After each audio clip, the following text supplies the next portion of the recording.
Now, I think the fiscal impact of the bill will be zero, but I think the fiscal impact for giving Arkansas a vision as a land of opportunity is priceless, and that's what I'm about doing. So I certainly respect the wishes of the committee, and we'll do that, and we'll come back and present it. But I thought it was pretty good to do. How would impact the state financially to change the model? In terms of positive way. Look. If you're positioning Arkansas as the land of opportunity, not only to school children in Arkansas, but for people inside the United States and even throughout the globe, I think it makes people stand up and take attention to what's going on in Arkansas. And we heard testimony today about some of the titans of business, Sam Walton, the Stevens.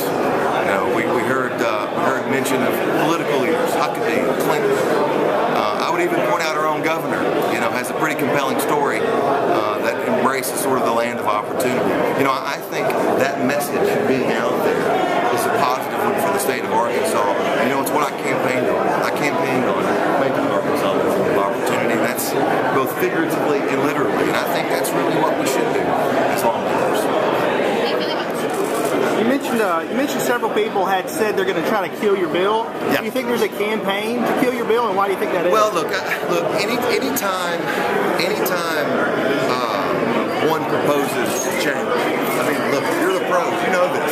Anytime you propose change, it's going to be a little uncomfortable for some. And I think there are people that have a personal connection, and maybe even stronger connection to the natural state. I think there were plenty of folks out there making phone calls, sending a few emails, and I might say maybe saying things about my bill that weren't true. And so I was happy that I had the opportunity, to speak about my bill and sort of clear the air, if you will, about what my intentions are and what the bill does. Millions and millions of dollars worth of brand equity with the traveling public and a lot of the public in general. We do research in all the surrounding states, all the way up to Chicago, New Orleans. You ask people where the natural state is, they can tell you it's Arkansas.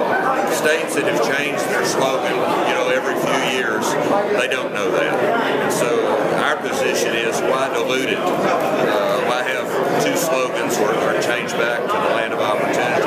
People know Arkansas is the natural state. It's something that's legitimate, it's real, it's easy to defend. If somebody said, why the natural state? We just feel like the land of opportunity could be anywhere. We can say it's here, but what makes Arkansas distinctively the land of opportunity? You think in the long run, at some point, we would have to spend some money? I think at some point, yes, somebody would say, hey, why do the license plates say the natural state if we're the land of opportunity? I think eventually that's going to happen. I think the bill as it's currently written doesn't say you have to do that, to be fair about it.